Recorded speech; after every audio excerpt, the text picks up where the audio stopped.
So what do you call an AI agent that does nothing but coordinate other AI agents? Middle management. Computers have lots of memory, but no imagination. Man is a slow, sloppy, and brilliant thinker. Machines, on the other hand, are fast, accurate, and stupid. AI will do what you tell it to do, but that may be very different from what you had in mind. Technology presumes there's just one right way to do things, and there never is.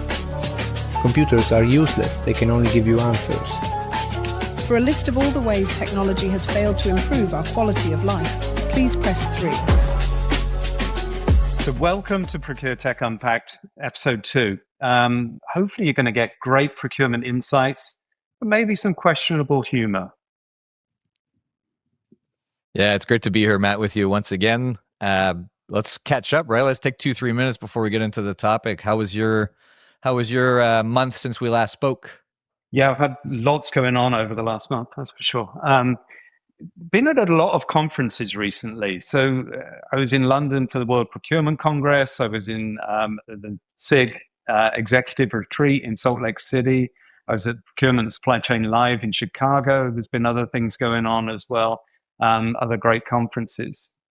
What I'm seeing at those conferences, everybody is talking about AI. Everything is AI agents. It's the answer to everything. And every single conference, there's a new vendor, a new supplier turning up with something new to talk about. So, new AI startups. But one thing that's the common theme, especially across enterprise customers, is, the data security is a big question, especially around AI. So people are asking, how do I secure my data? How do I make sure that my data is not leaving? We talked about this a bit in the last episode. So that's really coming to the fore. But what I'm really finding is everybody's talking tactically about solving individual problems, which we've had over the years now and then. But those strategic conversations are going away. And I think, honestly, with AI, that's one of the more strategic things we should be thinking about. So that's what I've been doing. What about you, Joel? Anything exciting? Oh, well, I was out, I told you, I think as we were wrapping up last show, I was out a couple of weeks on a fishing trip off grid to my grandpa's camp. He's been going there for 40 years. And sadly, this time around, or thankfully, depending on how you want to look at it, right, it was very off grid in the sense where the camp, getting to the camp, the trail to get to the camp has never been this compromised after a winter in the past 40 years. At least that's what he was telling me. So there was these snowbanks still in the, we were there at the end of April. Wow. And about 40, 50 trees had fallen into the track. So just getting into camp took us quite a long time because we had to cut and clear all the trees out of the way to get everything to camp. But it really it's a change of pace, right? Especially when it compared to your conference schedule. That's a bonding experience, I'm sure, with the chainsaw absolutely. And a grandfather. That's awesome. And for folks who are wondering, actually, I want to flash a picture. For folks who are watching the podcast on Spotify or YouTube, I'm going to try something here. This was I don't know if you can see it, Matt, but this was kind of the state of the trail, right? So you see me with my chainsaw in the middle of the snow and the trees, and at the end of April. So it was pretty. It was fun, right? You're just missing the plaid shirt. That's right. But I had the next best thing, which is a Pink Floyd Dark Side of the Moon shirt. So I could be forgiven, I think. That's same kind of theme. I think Monty Python comes to mind of "I'm a lumberjack and I'm okay." So look it up if you want a laugh. I do feel that way. Right now. But yeah, I based on what you're saying, it's really interesting to hear. I hear the same thing around AI agents all the time, right? And my biggest pet peeve is using artificial intelligence as like a filler word or a generic concept to explain everything and not getting into the weeds. And so today's episode, we wanted to really demystify that term, AI agents, right? Give it a definition, give it a shape, and we'll do that in the deep dive segment, I believe. So just, are you ready to get the show going? Yeah, let's do this. All right, cool. I enjoyed the last one, so let's do another one. Yeah, let's do it again, right? So reminder to follow the show on your podcast platform. And if you're feeling particularly motivated to support us, a 5-star rating always helps us tremendously. So let's get to market signals. So the first topic I really wanted to talk about was, talk about AI. And I saw this story about Anthropic. So there's a couple of stories about Anthropic at the moment. We come to another one later, maybe. But the first one came up. It was on the payments website, and it was talking about Anthropic moving deeper into vertical software. So not just providing the model anymore. The basic idea is that Anthropic is not just selling Claude as an underlying model, but increasingly packaging Claude into a more specific products and workflows, interestingly. So Claude Code, agents for financial services, Claude for legal, Claude for small business. That's already happening. And at the same time, I saw another story, which I think they kind of go together. Salesforce announced it's acquiring Fin, an AI agent company. So it's focused on customer support, but basically they're buying AI agents. At the same time, Anthropic is launching agents of its own and workflows of its own. So these are kind of two sides of the same story. On the one side, you have the model companies moving up the stack, Anthropic, OpenAI, Google, and they don't want to just be infrastructure providers anymore. And I've seen something about AWS as well recently. They've started issuing their own agents, but they actually want to get more into the actual workflow now. On the other side, you've got the incumbent software companies, SAP, Salesforce, etc. Cooper's doing some stuff around this as well. Pretty clear signals that traditional SaaS companies understand AI agents will change how enterprise work gets done. So the debate is, what happens when AI becomes the new interface for enterprise work? Because if you're a SaaS company, and I'm thinking of this from the tech side rather than the business side, if you're a SaaS company, you're no longer just competing with other SaaS companies. You're competing with the AI model providers. You're competing with the AI agent pure providers, which has already started to happen. And you're competing with the hyperscalers, with Microsoft, with AWS, with everybody. So I really think it's starting to change for sure. I don't want to overstate the immediate impact. This is kind of a harbinger, but things are going really fast at the moment.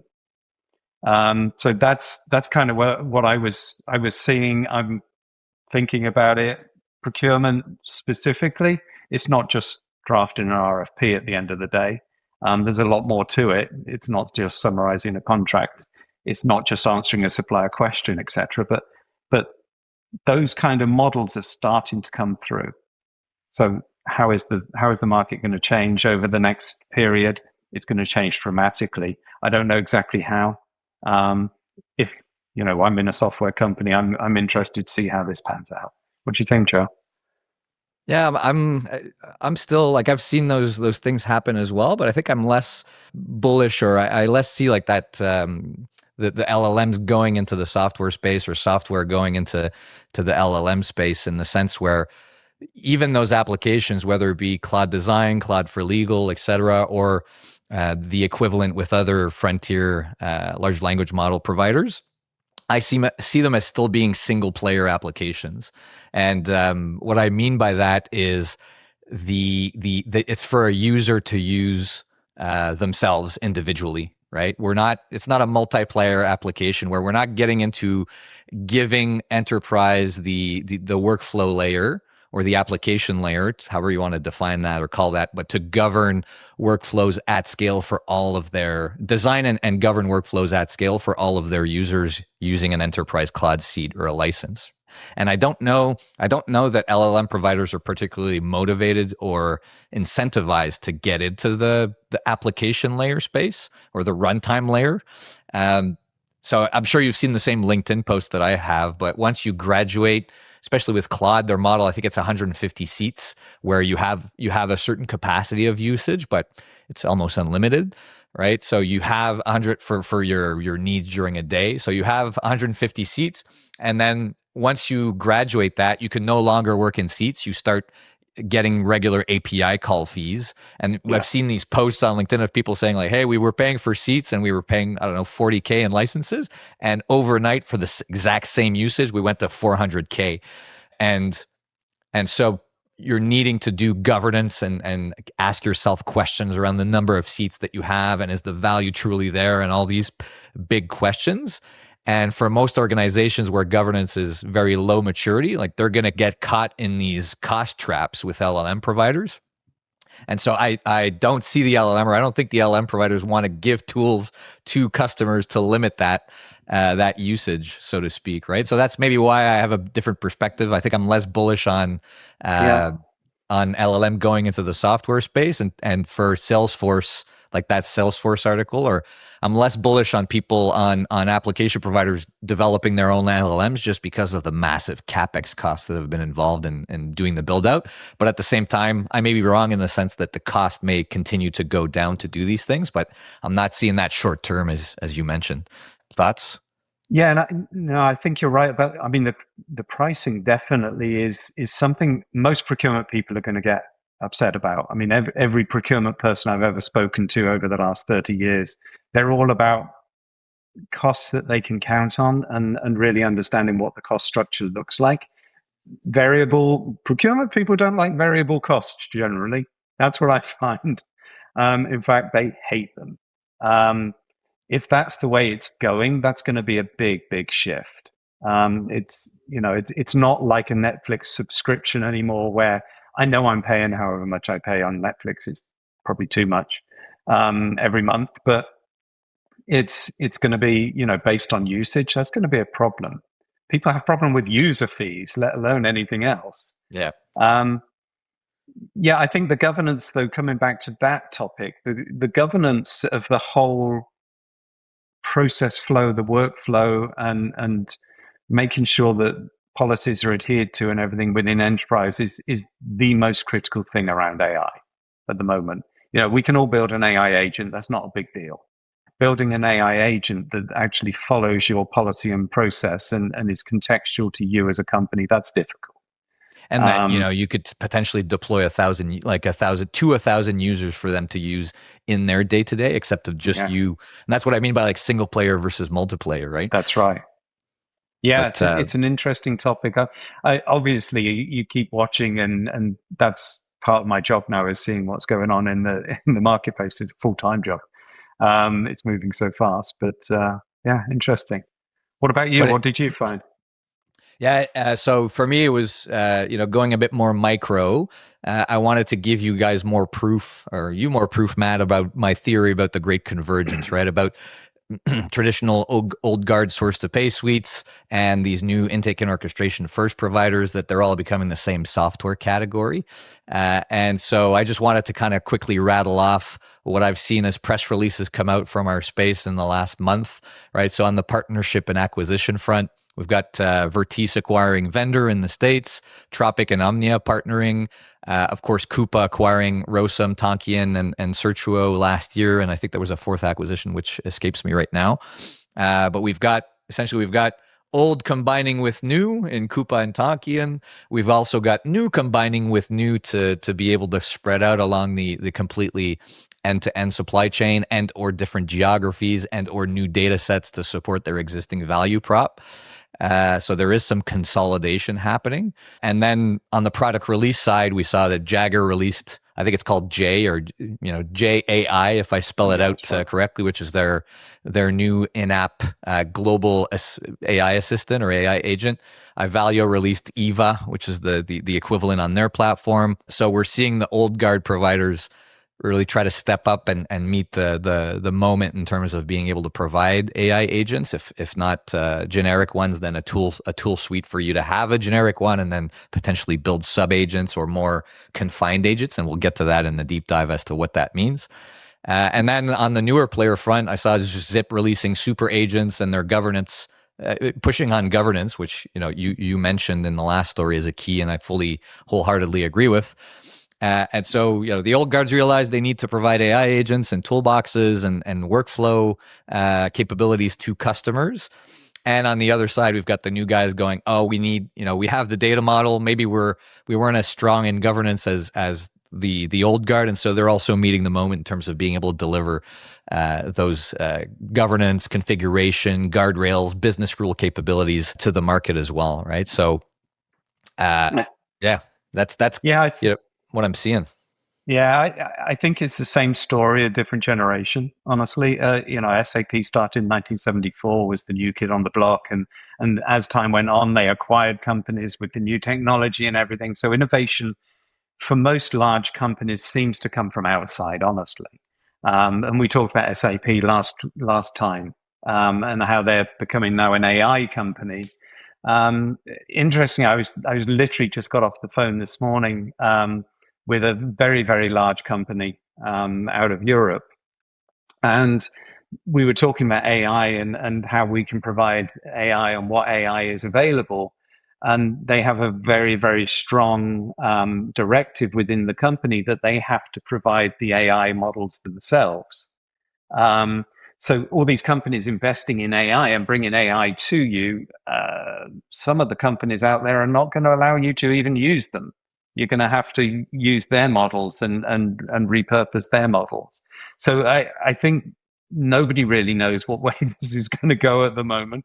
Again, it comes back to governance. It comes back to data quality and data sanity as well. Because how do you maintain that data integrity if you've got all these different systems using all these different AIs?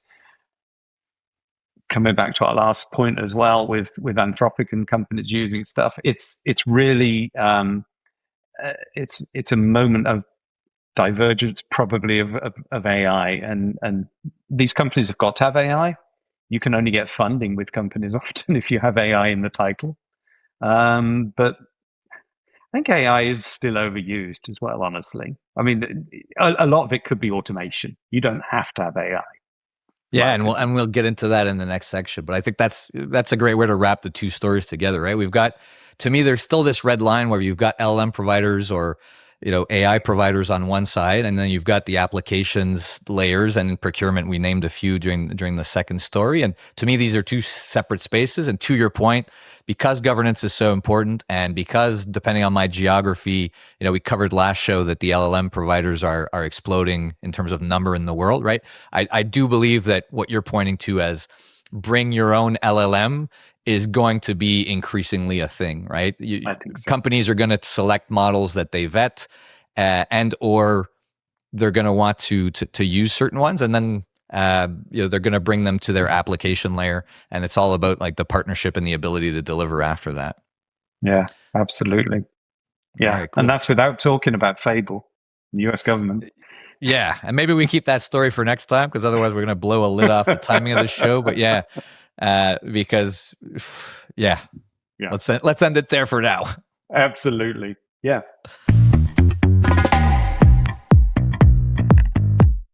All right, so deep dive topic. That's the topic of the show today. So how can we define what an AI agent is? I'm going to really as well term it an LLM supported AI agent, because to me, I'll give you a definition, and that definition could be, to Matt's point in the last segment, an LLM supported one, or it could be something that doesn't use an LLM and is more of providing you a certainty of answer or mathematical answer, and can still be considered AI. So it makes this whole discussion very confusing if you're just saying AI and artificial intelligence all the time. It keeps it surface level. So we wanted to dive a little deeper and give you a framework to think about AI agents like Claude, ChatGPT, and whatever you'd be building in an application layer or a ProcureTech solution. So my definition of what an AI agent is that it's a trigger-driven, automated process, business process in our case, that navigates ambiguity to produce a defined outcome while operating within policy guardrails and drawing on connected systems and data. Now, I know that's a mouthful, so let me break that down, right? So an AI agent needs 5 things to be an agent. 1, it needs a trigger and or a set of inputs, and this is what starts the process. This is the information it receives. So it could be a user request, a document upload, a system event, or a scheduled job, right? So just a time trigger. Then it needs an outcome or an output that you're looking to achieve. So it's the result that the agent is working towards, whether it's a drafted response, a completed transaction, a record in a database, a recommendation, whatever. So that's the start, that's the end. And then on top, we've got guides. So it's the policy or the business rules, the layer that's constraining behavior, permissions, roles that you're giving it. So ethical guardrails, brand voice standards, approval thresholds. So these are all things that constrain the process being executed. The other thing on the bottom that supports this agent is enablers. So systems, data sources, whether they be internal or external, people the agent can call upon to do its work, right? So stakeholders, APIs, databases, human Other escalation agents. paths, other agents. Yes, absolutely. So that's what's supporting that is enablers. And then in the middle, we have the high level process. What is the sequence of reasoning and the actions that the agent should be taking between the trigger and the outcome? And the LLM would navigate that dynamically rather than following a fixed flow chart. So I don't know what's first off, Matt, what's your reaction to that definition? Do you agree? Do you see any holes in it? No, I think it's actually really good. And you actually told me once this goes back to the 2000s, but it's actually very, very relevant and really, really good way to structure how you're defining an AI agent. I think even if you're just building one for yourself, to how do I pay my telephone bill or something, it probably makes a lot of sense. I think for me the guides and the enablers are absolutely critical, and these are the things I keep talking about. You have to operate within the guardrails rather than guides of what your company allows, but what is ethical as well to you. And then the enablers. What data do I use? If you use the wrong data, the context is going to be completely wrong of what you're trying to achieve. So you have to make sure that the data source is exactly what you want to be using, and it's bringing all the information you need. Part of that's in the trigger, in the input. But if you can move the prompt needing to be quite so specific and have the enabler enabling it with contextual data and allowing it to actually be AI rather than automation, then you're really onto something. I think that's really cool. Yeah, I think it's absolutely spot on.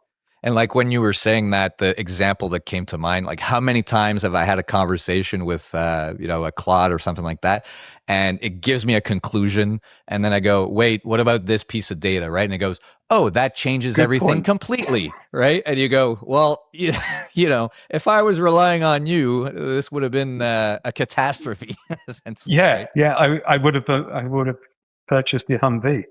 Yeah, absolutely. That's right. And that's the punchline of all this, right? Which is, let me share my screen quickly for folks who want to see on video, either YouTube or Spotify. This exists. This goes back to me, this definition, to IGO diagrams, IGOE diagrams, and you said it, right? It goes back to the 2000s. In business process management circles, this was invented, which essentially is a little tool that you can use to do this process, right? Define your inputs, your triggers, define your outputs, your outcomes, define your guides, define your enablers, and the process in the middle at a high level. And the only thing that's changed with artificial intelligence, AI agents, LLMs, is the ability to support nuance, the ability to support ambiguity.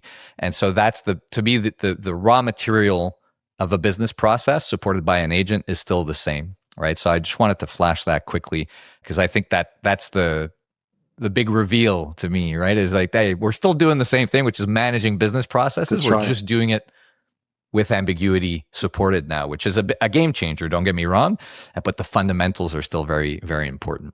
And that's a really good point. If you can identify, will there be ambiguity in this that an AI needs to address? If there's no ambiguity, you can just build some simple or maybe not simple, but some automation to make this happen, rather than going down that AI route and adding complexity and adding risk. Honestly, every AI agent is going to add some sort of risk into your process. If you can tie that to our earlier discussion, variable cost. Cost, very good. Yeah. And we're talking to a procurement audience a lot here, so guys, vote if you like variable cost. because I don't vote. I know what the answer is going to be. It's not even a question. Yeah, no, absolutely, and I'm 100% with you, right? Which leads to what are agents good for? LLM supported agents good for? And I think the key insight, you were getting to it, but is that if the defined or the desired outcome is not always a binary correct answer, then and it requires movement, then you're in the right direction of using an LLM supported AI agents. So situations where a good enough answer produced quickly is more valuable than a perfect answer produced slowly or not at all. Absolutely. Does that ring a bell? Yeah, it really does. Yeah. No, I think that's it. And to give you more heuristics here, AI agents can excel when the path from input to output involves judgment calls, not just looking up rules or executing business rules. The space to explore is too large to enumerate in advance, so you don't necessarily know what sources to use. You can't write a decision tree for all the possible outcomes. Partial completion also has value, so getting 80% of the way there and then giving it to a human to do the last 20%, the last leg, is an excellent source of value. That's a good use case for an LLM supported agent. If you need to assemble context from multiple sources before very quickly before making decisions, and or if the task is repetitive enough to justify automation, but variable enough that a hard-coded script would break constantly and need updates, which is the big Achilles heel of robotic process automation, or RPA. Yeah, and I think human in the loop is still important in a lot of this, but it doesn't mean that human in the loop should be making all of the decisions. No, agreed. The human in the loop often will be approving the decision. And standing behind it and authorizing it is possibly a better word. But yeah, you've got these tools. Let's use them to the best possible way, for sure, to make decisions for us. But maybe we just need to be careful that there is still a human in the loop and making sure that the right thing is being done. And that reminds me of the concept, and I think it might have been Amazon who pioneered this concept of like revolving door decisions, right? Like putting an AI agent in decisions that you can change very quickly, very easily, don't have a big impact if they're wrong, is a great use of it. Whereas if they're single walk-through doors, right, where it locks behind you, you can't come back, then human in the loop becomes much more important if you want to use AI agents for drafting and or turning to more mathematical type approaches to solve the problem. Mm-hmm. Which leads us really to what are agents not good for. So I think it's the mirror of what we just said, right? Every rule is explicit, every input is structured, every outcome is binary. Traditional automation is still the right tool. Don't use an LLM when you could use a rule engine or a rule-based algorithm to get to your answer. And I think the other piece is auditability. So if it's non-negotiable at the step level, although some models are getting better at showing their work, you're still going to get better results from something that's highly deterministic in the language, right? Where it's math instead of statistics, it's fact-based decision making instead of guessing, and so I think that gives us a little bit of some rules to think about when trying to find the best tool to solve a business problem. And again, it could be making the right decision, but with the wrong data, which exactly is, when you come to the audit, the agent did exactly what it was told to do and thought about it in the correct way, but it was given the wrong information. So is that an audit failure? Yeah, it is. It's still an audit failure. And that's cool when you can bring those two together, right? Because as you were saying that, I'm thinking of an example where maybe I have really bad quality data, but I could take math-based decisions or algorithmic-based decisions if I had good data. So potentially I use an AI agent up front for data gathering, right? I can go get data, I can validate it, I can use stakeholders to validate it, get it from multiple sources, give you statistical analysis of what what the agent thinks is correct. And then once you certify it, you can input it into the machine that's more algorithmic or math based, right? So you can also combine these two visions or these two types of tools in a process together. But I think that the key here is really ensuring that you're getting intimate with the work, the nature of it, and then the art of the possible, which we're trying to help you define today. Yeah, absolutely. And so if we were going to boil it down to 3 questions as a conclusion here on this deep dive segment, is the path to the outcome ambiguous? If yes, then an agent is worth considering. If the process is fully deterministic and all the rules are explicit, use more traditional types of automation, which can still be considered AI, which is why it's such a pet peeve of mine, because there's like 20, 25 subdomains of artificial intelligence. Like it might still be AI, even if it's deterministic, which is why I really use the large language model supported AI agent terminology. And it's why these conversations can get so maddening and the marketing can be so maddening as well. Anyways, that's another episode. Number 2, is it directionally correct? Is a directionally correct output recoverable? So if agents don't get it right, if it produces plausible but wrong output, what happens? If I can catch it, if it's still useful, agents are viable. If it's a single way door, think again. Number 3, are there guides or guardrails that are defined clearly enough to constrain the agent? So an agent without guides is not an agent. It's just chaos waiting to happen.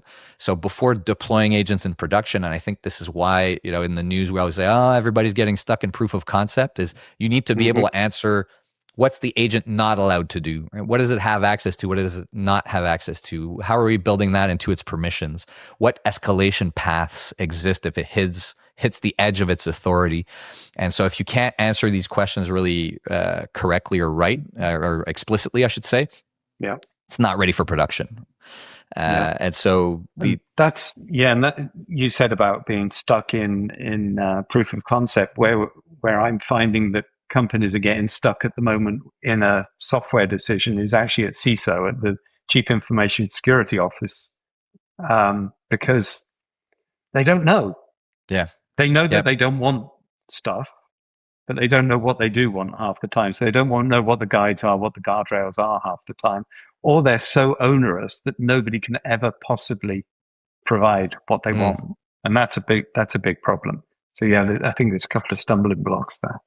Yeah, and to link it back to our first episode, right? That was the conclusions from the Deloitte survey around the fact that those were the biggest blockers for people to adopt AI in the enterprise: data security, data privacy, governance. And so I think that's also why we're seeing, in the press releases from ProcureTech heading into that direction, right? Either if you're a high governance platform, you're now offering agents.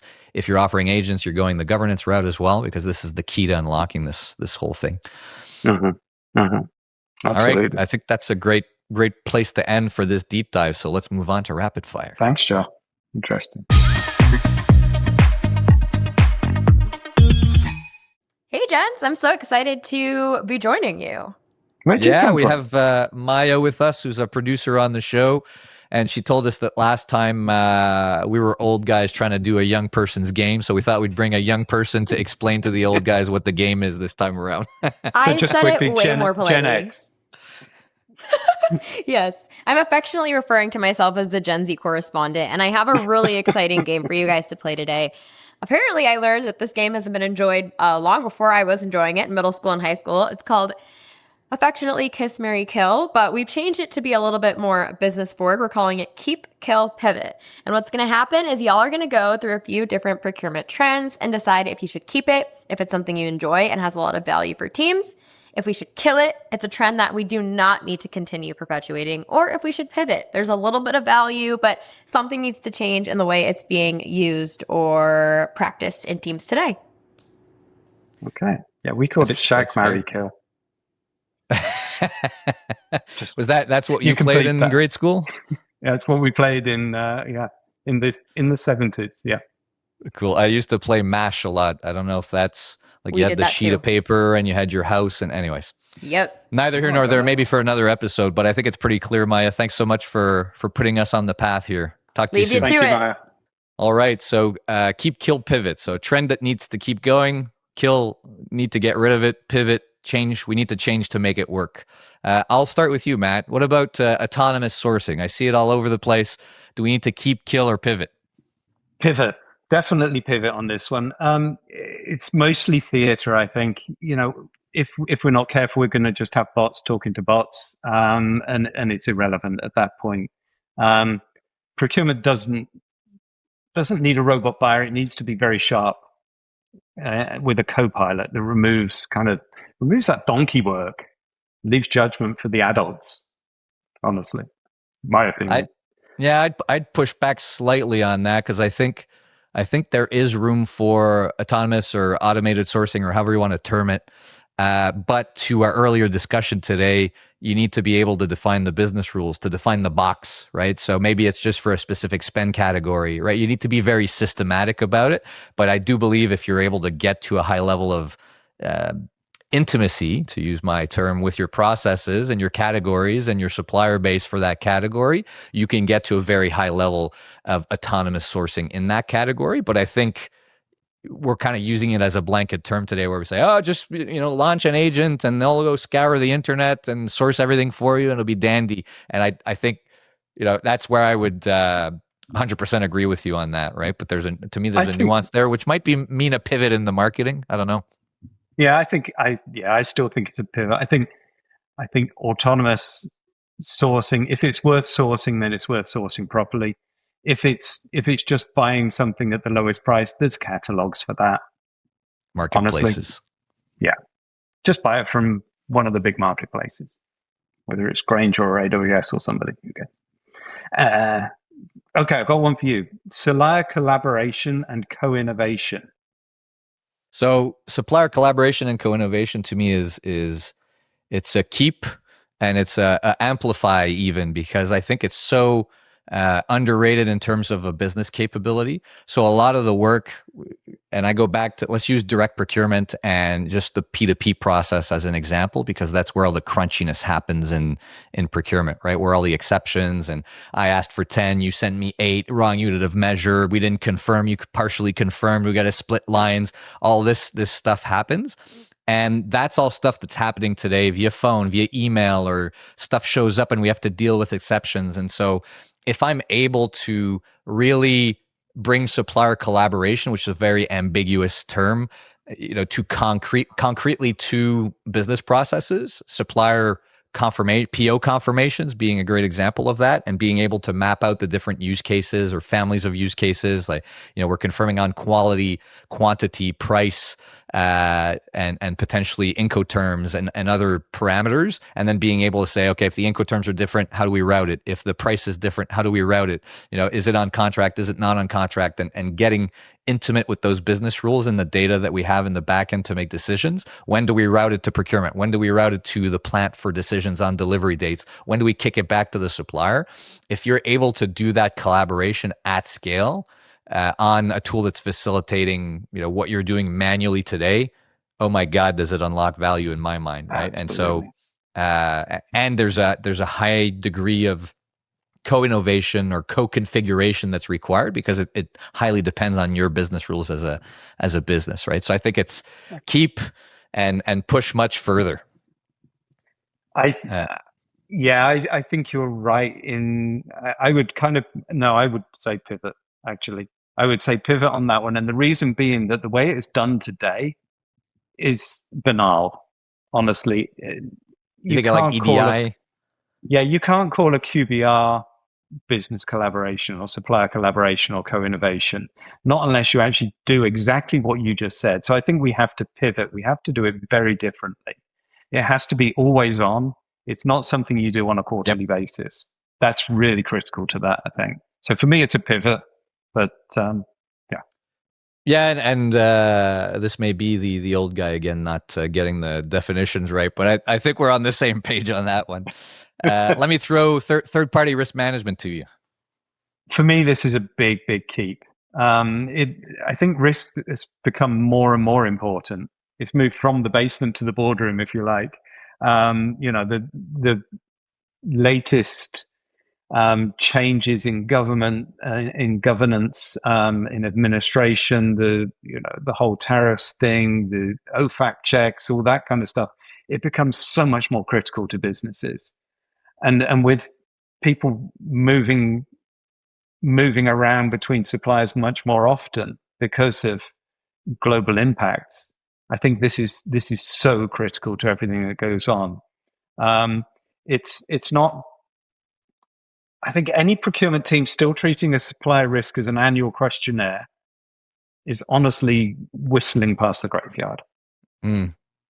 That, and it's because to your point, it's so dynamic, right? And I find like the supply assurance is no longer guaranteed today for critical raw materials, and even down the tail of indirect in terms of your criticality to your business.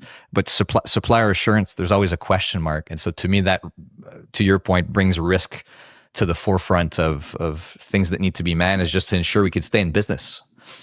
So I wholeheartedly agree. Okay, one last one, if we've got time. Procurement data ownership. Joel, what do you think about that one? Yeah, such a boring topic, right? Like, data ownership. Ugh.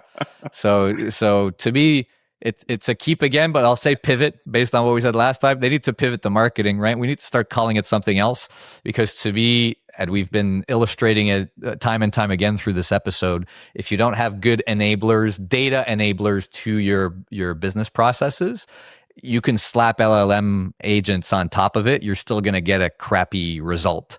And so to me, it's, unless you're using the LLM to help you improve the data quality, which is another a meta use case, which you should definitely look into. But you still need an owner that's going to decide what good looks like, what the standards are for different data objects, such as a vendor master record, a contract, whatever else in your procurement ecosystem. And so I think this is a skill that's underdeveloped in procurement organizations, and as they get digital procurement leads or procurement excellence people in place, that's something that they need to pay really close attention to, right? Which is what is our universe of data objects to support procurement and all of our processes and all the agents that we want to put in place, and then who owns those objects. I think that's pivot. Let's pivot on the marketing here, but super important concept that needs to stay for sure. Yeah, I agree with pivot. I mean, for me, data ownership sounds like a turf war. It's not about that. The big issue is that procurement's got all the data.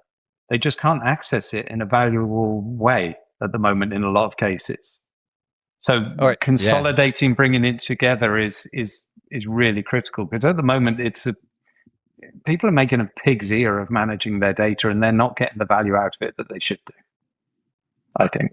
Especially when it's distributed across different systems, right? If I have 18 ERPs in a global business, my data object's the vendor master or the vendor record, but man, is it hard to get a picture of what that is across the enterprise, right? Yeah, you've got to normalize it and bring it together somehow. Absolutely. Yeah. Cool Good stuff. Well, I hope we made Maya proud. We'll get some debrief after the show, I'm sure. Exactly. As we wrap this up, what are you up to in the next month, Matt, between our next conversation? I mentioned one of the things. I'm trying to keep up with AI. That's taking up so much of my time. It's a full-time job almost, keeping up with it. But I've got some travel planned as well. There's a couple of European trips planned to visit prospective customers and customers. We've got some other personal travel planned as well, so I'm looking forward to that. And I think apart from that, I'm enjoying the conference lull during the summer. It's fantastic. Yeah, it leaves more room for me on LinkedIn, I got to say. There you go. What about you? What are you up to? Oh yeah, same thing, right? We're trying to ramp a couple things down for the summer, given the kids are going to be at home, and the days get shorter by design. But yeah, also, given we launched this podcast, just trying to make it into a sausage machine so that we're churning out a consistent product and a valuable product as well. And I think we're putting the work in to do that. So I hope people appreciate the content. And I'd maybe turn it over to the audience at this point to say thanks for listening. If there's any topics that you want our perspective on, that you want us to cover and to check out, and to try to give you some insights on, we'd love to do that. There's comments on Spotify. You can email us or find us on LinkedIn as well. And of course, follow the show if you want to get notified on future episodes. We're in it for the long haul. We thought long and hard about putting our hand in the meat grinder, but here it is. And so on that note, thanks to everybody for watching. Thanks, Matt, again for the great conversation, and we'll talk again soon. Yeah, and thanks to our producers as well. Appreciate it. Thanks. That's a wrap on this episode of ProcureTech Unpacked. If this one resonated, subscribe wherever you get your podcasts and sign up for the Procurement newsletter for weekly insights between episodes. If something we covered sparked a question or an idea, we'd love to hear from you. All the links for the reports we discussed are in the show notes. We'll see you next time.